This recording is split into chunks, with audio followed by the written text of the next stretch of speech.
Hello, everybody, and welcome to episode 11 of the Nosebleed Section podcast. My name is Nick, alongside my co host Thomas. We have a lot to talk about this week, a lot of it including the Houston Astros, which, if you didn't know last year and the years before, they've more or less just cheated and got themselves to a World Series and have won a World Series. Some college football talk. We haven't even talked about college football once, or really any college sports once these entire 10 to 11 episodes, as well as going to talk about the NBA again, because the NBA is ramping down and they are coming closer and closer to the final technically 9 spots to see who can get in to the playoffs. That 9th spot really only applies to the West, which it looks like is going to happen, because in the East, the Wizards the Wizards technically have dropped the place in the standings. Like, they were in 9th. They had a chance to make it in. But now they're sitting in 10th because they more or less just have lost every game and their win percentage is lower than the team that is in 10th. But since they went to the bubble and they played more games, they're staying in 9th, which I think is funny itself. But who do you think is going to make the playing game in the West? The Grizzlies have been horrendous while playing in the bubble. The Blazers have been a pretty decent team. I think they've played 6 games and they're sitting at 4-2, something like that. I think the Blazers have been a pretty good team. The Suns are sitting at 5-0 currently in the bubble. They moved themselves from 14th to 11th, or no, 14th to 10th, as they are game and a half out of the 8-9 game. The Spurs, I believe, are a game out, which is yeah, they're a game out, which is one game ahead of the Suns. They've been like up and down in the bubble. Who do you think is going to play in this playing game for the 8 seed in the West? I think based off the schedules that we see, you have the Grizzlies who are playing against the Celtics and Bucks. And even though those two teams are in the playoffs, they're still teams that are looking to get into good shape, especially with it being like the final games before the playoffs start. I see the Grizzlies losing both of those two and falling out of that 8-9 spot. And then the Spurs also, they have to play the Rockets and the Jazz, two teams that have been fighting, trying to get, back into shape. I see them losing, which leaves the 3 teams that I think have a chance of making it, which are the Suns, who have been phenomenal in the bubble, the Blazers, and the Pelicans, who are officially eliminated. Um, but the reason that I think they're still important is just specifically due to the fact that they can control the destiny for either of the Suns, Blazers, or the Spurs. But I do see the Suns and the Blazers grabbing it. I think the Suns will finish. They still have 3 games remaining. I think they'll finish Yeah, they 2 and do. 1, and I think they'll lose to the Thunder, which they're playing tonight. This obviously comes out on Tuesday, but we're recording Monday morning. Oh no, this Yeah, will they be out they, they before play then. they I play apologize. OKC today on Monday Yeah, at yeah, okay. 2:30. I think they will lose that game. I think they will win out and finish 2 and 1 and grab the 9 seed. And then I see the Blazers finishing 2 and 0, and they'll take the 8 seed. And I think that will be the playing game. But I think the Spurs are half a game ahead of the Suns. Like, I think the Suns are a game and a half. The Spurs are a game. Mm-hmm. The Blazers are half a game out from the Grizzlies. Yes. So, like, the Spurs still have a really good chance. They have to play Houston. I don't think Mm-hmm. Houston has really been at their full potential in these 8 games, because let's be real, they kind of just, they're in the playoffs, they keep their seed, but they have to play Houston, and then they have to play the Utah. Jazz. Yeah. So 2 like decent games. I don't think the Jazz have been at their full potential in the bubble, but again, that just could be due to the fact that they're in the playoffs and they're just kind of trying to keep their spot. They're not so much trying to win 8 games and move up 3 spots or whatever. Um, I think the Blazers are going to keep their spot. Right now, they're in the playing game in the 9 spot, but I think they're going to stay in the playing game because they have 2 games left, and they play the Dallas Mavs, who like that's a tough team, but they're a playoff team. Every team here is a playoff team. Every team is good. But the way Damian Lillard's been playing, I don't think they're gonna have many issues there. And then they have to play the Brooklyn Nets, and the Brooklyn Nets don't really have any of their stars. They spent a lot of money on KD, and they spent a lot of money on Kyrie to bring them in, and neither of them are playing.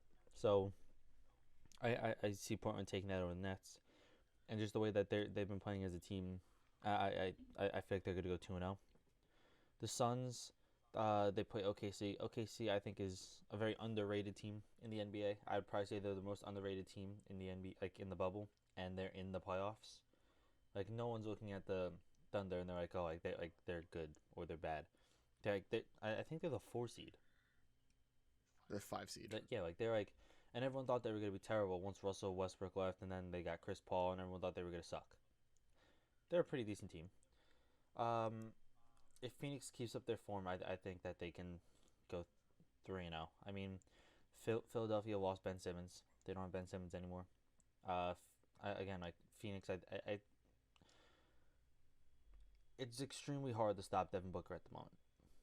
And I think it's very hard to disagree with that, considering he hit a game-winning shot against the Clippers over two of the best defenders in the league in Paul George and Kawhi Leonard. Not one of the easiest things to do. He's been dropping 30-point games like it's nothing. Him and I would love to see a matchup between him and Damian Lillard, like just go back and forth. I would love to see that. I think that would be very entertaining. Not much defense being played, but entertaining nonetheless. I think the Suns do have a chance to go 3-0. They end with the game against the Mavs, which is they beat the Mavs already. It was a pretty close game. I don't think that Phoenix has anyone to guard Porzingis, or do they have anyone to guard Luka? But at the same time, I don't think Dallas has anyone that can guard Booker. To be fair, most teams at this current moment don't. Devin Booker, I think, has kind of done what he's been doing, but stepped it up to like a different level. I think he's just been up there. Same like when we talked about like Michael Porter. Michael Porter kind of fixed some inconsistency issues, and he's just been dominant since he got to the bubble and since he started playing. But overall, I think the Blazers keep their spot. If San Antonio wins one game, it might keep them in over the Suns. I'm not entirely sure because they have 2 games left.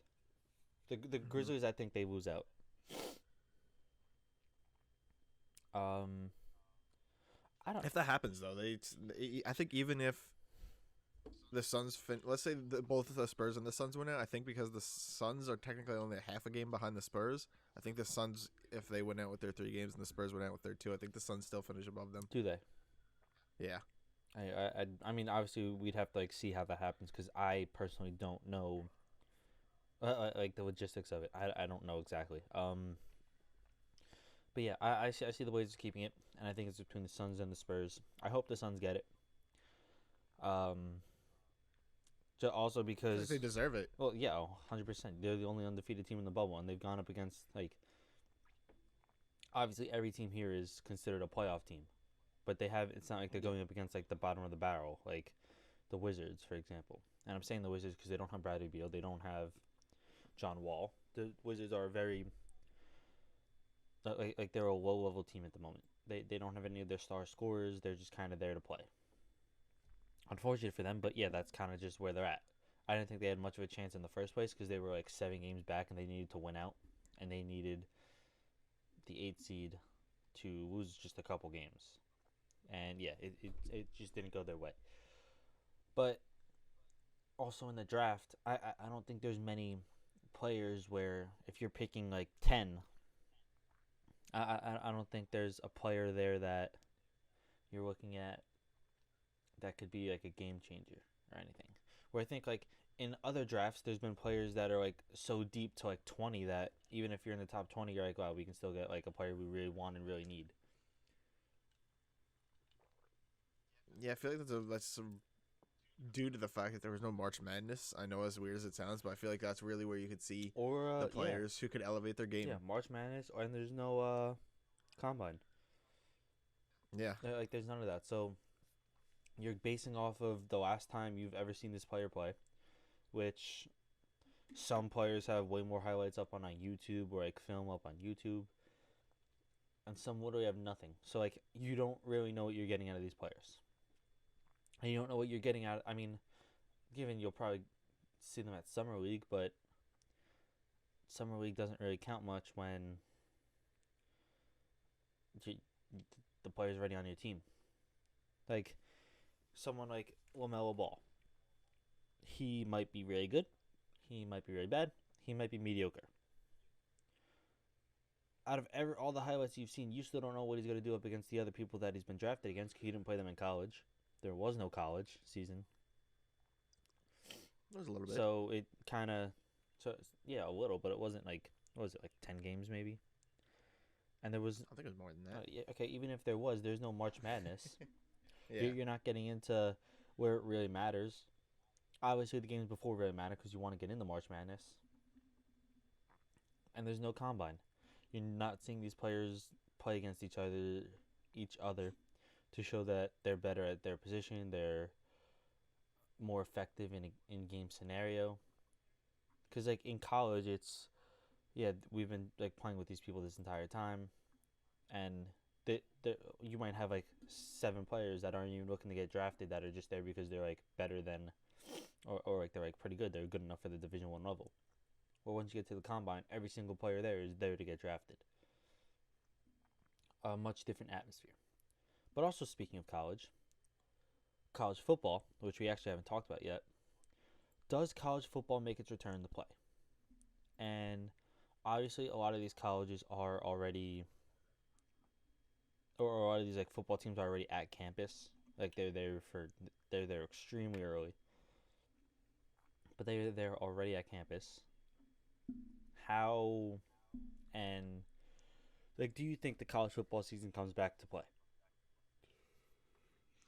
If you asked me a week and a half ago, 2 weeks ago, I'm 100% saying yes. Everything seemed online for at least the college football specifically. I didn't think any other fall sport was going to happen. But for college football, the way the conferences were setting up to only play conference games, it seemed like they had a good setup. Not that that would work, but I felt like having, some sort of strategy to, maybe contain their players into a specific bubble-like atmosphere instead of all these schools that are like hundreds and hundreds of schools playing each other. I felt like maybe playing in conference would work. And then yesterday, I think it was yesterday on Sunday, the MAC was the first conference in Division 1 to cancel football, which, I mean, there's no big schools in the MAC conference. I feel like maybe the biggest one is probably Buffalo or Kent State. Those are like the only big ones there. But still, like just the first Division 1 college football conference to cancel football is a big deal. And then a bunch of rumors came out last night talking about some maybe bigger conferences canceling. And they're saying this news could happen as early as today, but apparently the Big Ten is going to be canceling fall sports, which would be huge. Obviously, multiple high-ranked football schools in the Big Ten conference. So I don't know.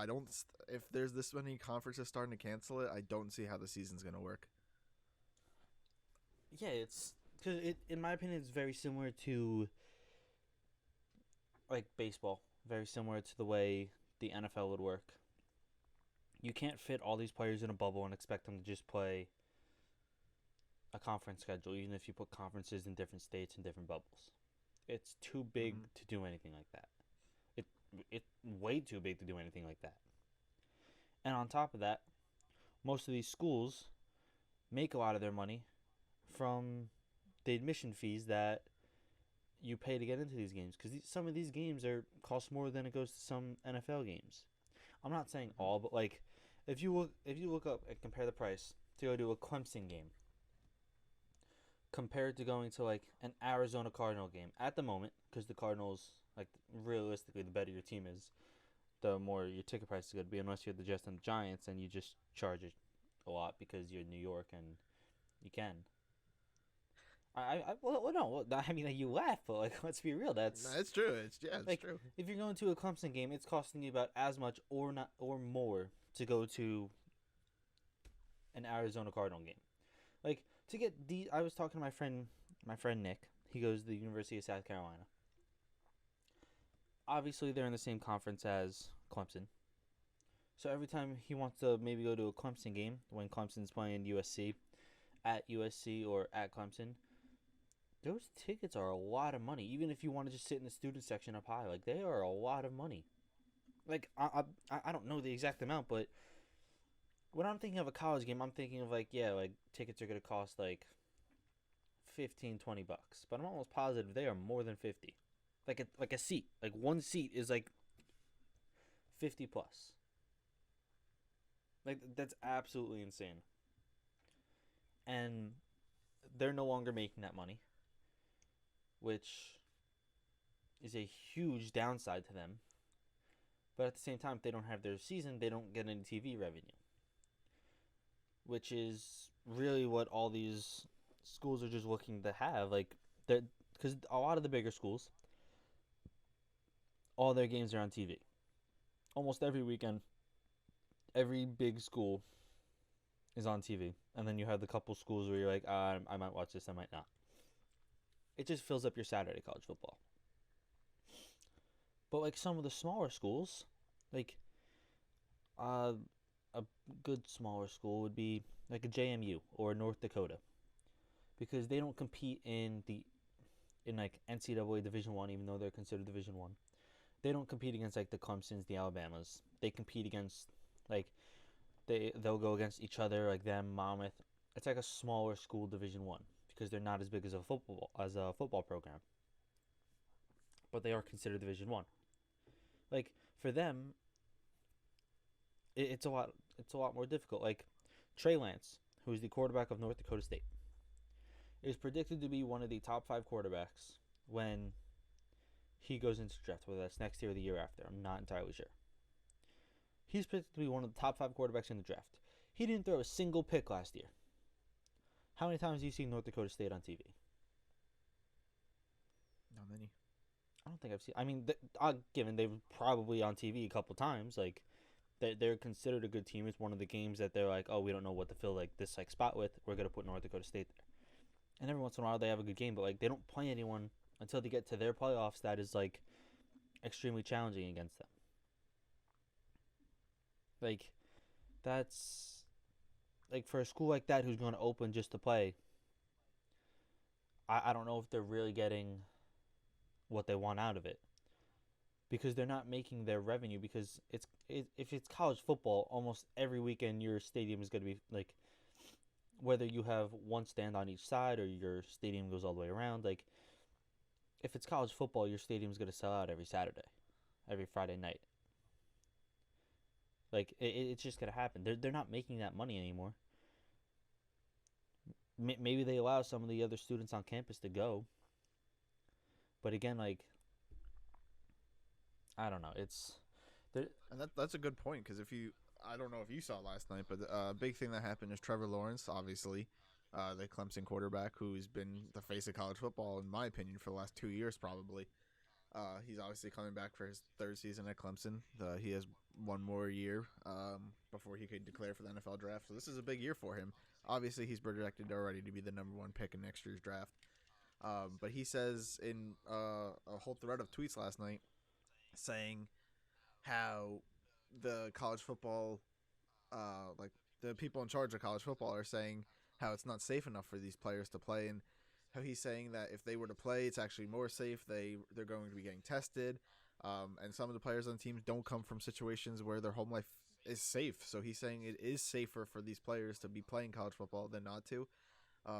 But that could very well be the case with what he's saying. But you bring up the point of, yeah, that's great. Clemson could probably still make money with all the TV deals they're going to have from their conference and all these big time matchups. But like you're saying, like North Dakota State is a small school. It's a bigger school than some of the even other smaller schools. But that's like those schools just aren't going to be making money. So it doesn't make sense how you can have a school like Clemson who's probably going to be making not anywhere near to what they make during a normal football season, but they're still going to be making plenty of money where they're not going to be losing that much. Where you're going to have these small schools that are still going to have to put out the funds to run the games, to run their stadiums, and they're not going to get any TV views. They're not going to get any ads, advertisement revenue. It's going to hurt them like financially. It's going to hurt their brand. It's going to hurt their academic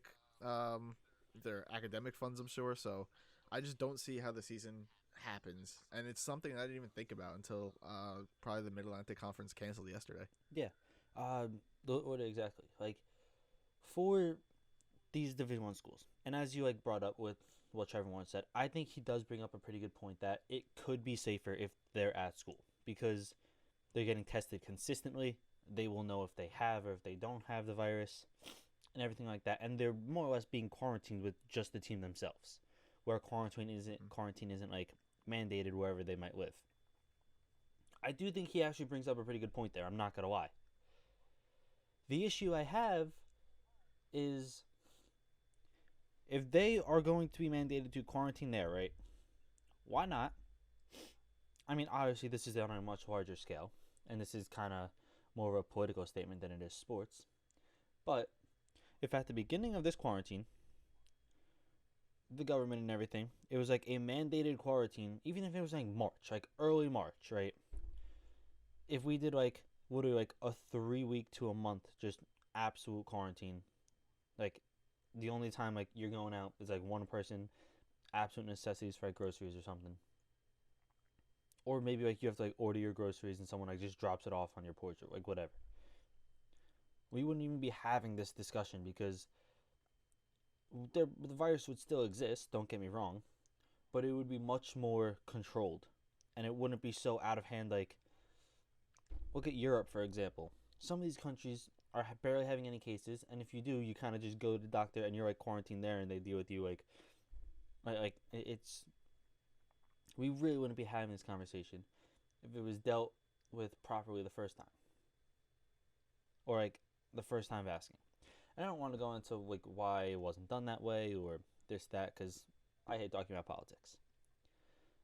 But this conversation wouldn't even be happening if what Trevor Lawrence says is, oh, you're getting constant testing. Well, great. Can all these schools afford this constant testing? Because everyone's just going to make it cost a lot of money. And why doesn't everybody just get this constant testing? Then that way no one has to worry about any issues. But again, that's a conversation for a larger conversation that we are not going to have talking on this show. But that's kind of the overall gist of it. But we'll see this coming week on what what college football and the NCAA is going to do about that. Also, I believe it was last night, the Astros have gotten into another fight with the Oakland A's. Now they are in the same division. The Oakland A's are actually having a really, really good year at the moment. And they had a fight between the two of them, which is kind of interesting if you think about it. I believe an Astros player was hit. Nothing happened. They just like kind of went on. The A's are batting, and Ramon Laureano gets hit and starts talking to the pitcher. Because, I mean, like, as the Astros, how are you going to hit another team when you're the one, like, there's a reason you're being hit in the first place? Another story. He gets to first base, whatever, and someone from the Astros dugout is chatting to him. They're chatting back and forth, obviously some other words, and then, like, Ramon Laureano kind of just charges at him, but, I mean, if you watch the video from both sides, like, the guy in the Astros dugout starts stepping up as if he's got to, like, charge him. It kind of went both ways. And then it just turned into an all-out fight. But this is the second, I guess you can say, bench-clearing argument that has happened. Because no one fought in the Dodgers-Astros game. That was just kind of bench-clearing. Everyone kind of stood there and talked to each other. Whatever. What are your thoughts? Like, what are you thinking? Do the Astros even have a right to, like, say anything or, like, take part in, like, hitting back or anything? Like, what are you thinking? I mean, as an Astros player, I don't think so. But I mean, everyone else. I mean, they hate the Astros. I don't think this is going to be the last time we see the Houston Astros in a, at least like you said, like the Dodgers. It was more of like a verbal altercation with everyone kind of just standing there and yelling at each other. This one a little bit more serious, but I doubt this will be the last time you see it. I mean, as a baseball player in the league, I don't see how you have any respect for this team. I mean, obviously some of the players weren't there for it, but as an organization in general, I don't see how you have any respect for this Houston Astros organization. Most of the players were a big part of the sign stealing scandal, so I don't see this being the last time. It's obviously bad for the MLB itself. It's great for viewership, though. I mean, I don't think anyone hates seeing the Astros, getting in all these fights. I think everyone loves it. Yeah, no, everyone definitely loves it. I think it's also a like I don't know. It's a hard topic to talk about because I personally am just irritated with the whole situation, like the whole Joe Kelly situation. Just irritated about because it's crazy how you're gonna ban Joe Kelly, but you're not gonna ban the people who cheated the entire league. And again, his point makes sense. Like you don't know who started it, who was really a part of it, but I mean, there's a lot of other like pictures and stuff that go around, and like a lot of the stuff that the Astros players said to like discredit it is just sounds really dumb.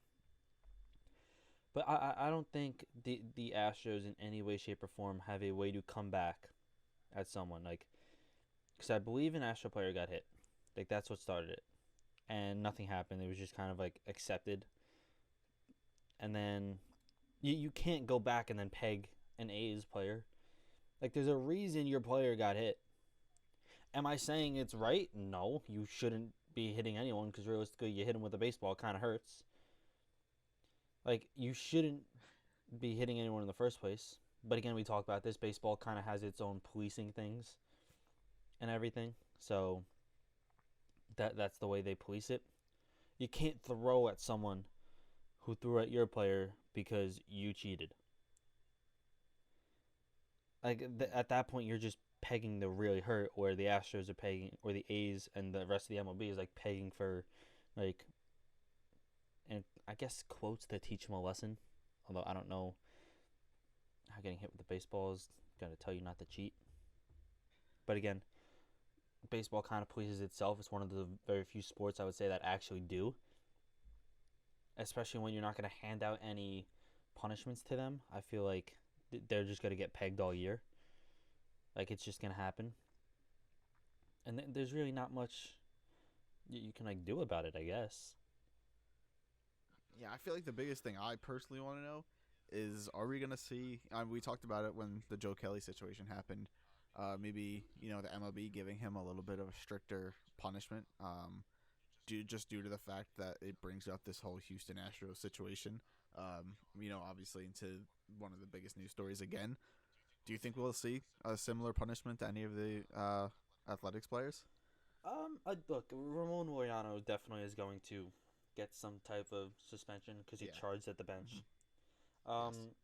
Whoever was on the other side of the bench is probably going. I don't know who it was. They're probably going to get some kind of like small suspension. Again, it's harder because it's only a 60-game season. So anything above like 3 is a lot. Like 3 or 4 is a lot. Because now, like Joe Kelly, you took him out of 2 series, which in a normal MLB season is like nothing. But now you took him out of 2 series in a 60-game season. Like, again, it's equivalent to 22 games in a regular season. That's a lot of games. 22 games is about 6 series, 6, 7 series. Like that's insane. So, I feel like it's got to be handled differently. But I feel like no matter what, you're gonna have teams and players that are pissed off because, again, Rob Manfred handled it so poorly that none of the Astros players or anyone in the Astros organization got dealt a punishment other than the coaching staff and stuff that got fired. But they're not even there. You still have all the players who didn't get punished once, and you have all these players who are pissed off. Like, I think Joe Kelly was just happened to be the first one, but I don't think it's gonna stop. Like, there's so many teams. Like, I think maybe a Dodger pitcher or two might throw at him next time they play if they play again. Like there's a lot of like. I'm just trying to like see, but like, there's a lot of players and people that are like pissed off. Like, if they play the Cubs are probably gonna be pissed off. Who else is in the East? Like the Twins, maybe. I mean, like the Yankees probably, but the thing is, like, it ain't gonna be when Garrett Cole pitches because Garrett Cole used to be an Astro. That's true. I didn't think about that. And now what Garrett Cole does, that brings up a whole other topic, which I would find pretty funny. But that is something for a different day. Kind of on a joke side of this, there's a Twitter account. Its name is the 2020 Astros Shame Tour, which is pretty funny. I don't know if you follow it or have seen it. It's what it call like it. The is not the 2020 Shame Tour. I forget what it is, but the name of it is the Astros 2020 Shame Tour.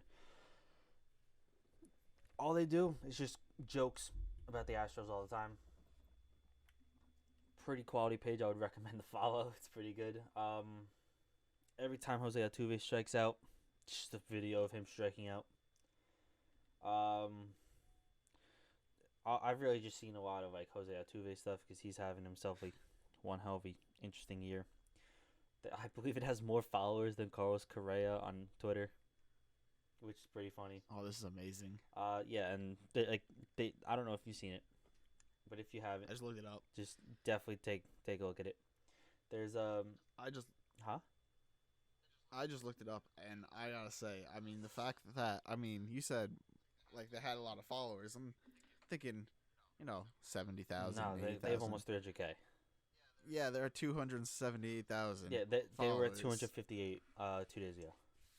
That's insane. This is amazing. And it's literally just videos of Astros players just doing bad things. Like there's 2 or 3 videos of Jose Altuve just making errors in the field, and like the captions like Jose Altuve makes his 3rd error of the inning.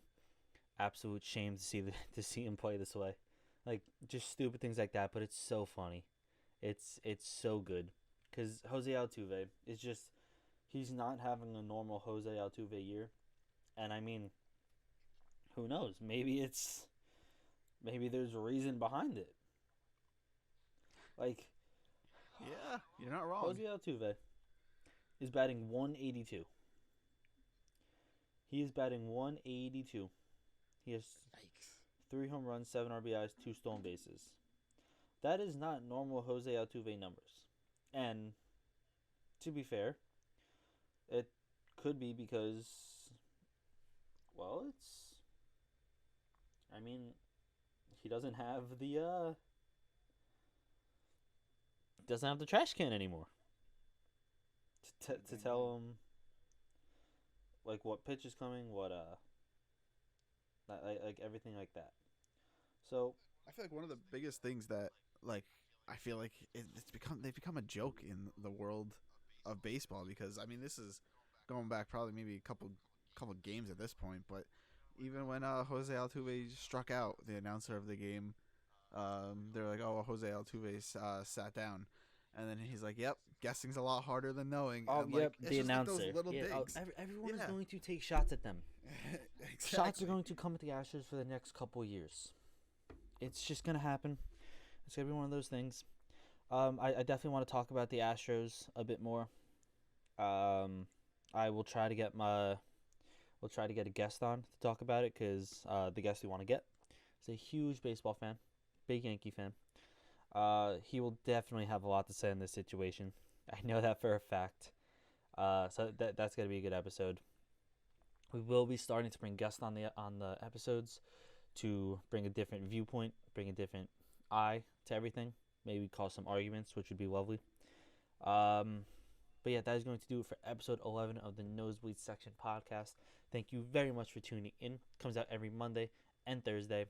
on YouTube. Make sure you like, comment, and subscribe, and we'll see you.